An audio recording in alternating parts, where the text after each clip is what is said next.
steady trickle of updated Toyota Supra prototypes continues with this model spotted in Europe.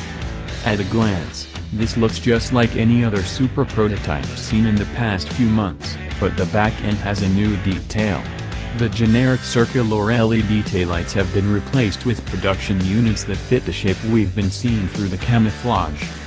As such, the taillights are very slim.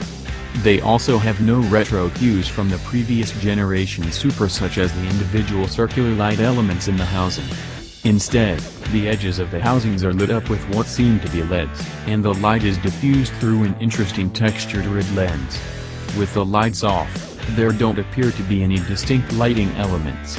Also interesting to note is the apparent absence of any clear or amber sections of the taillights.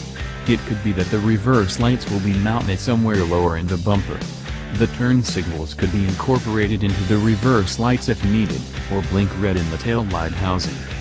Other than the taillights, there isn't really anything else of important note on the outside. It's interesting that this Supra is wearing the same mesh wheels as a previous BMW Z4 prototype, but that's not entirely surprising considering the two share much in common.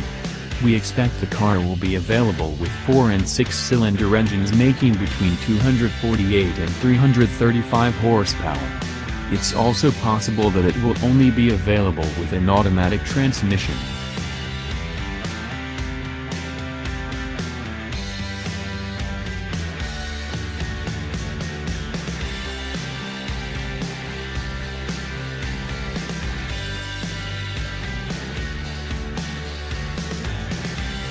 Yeah.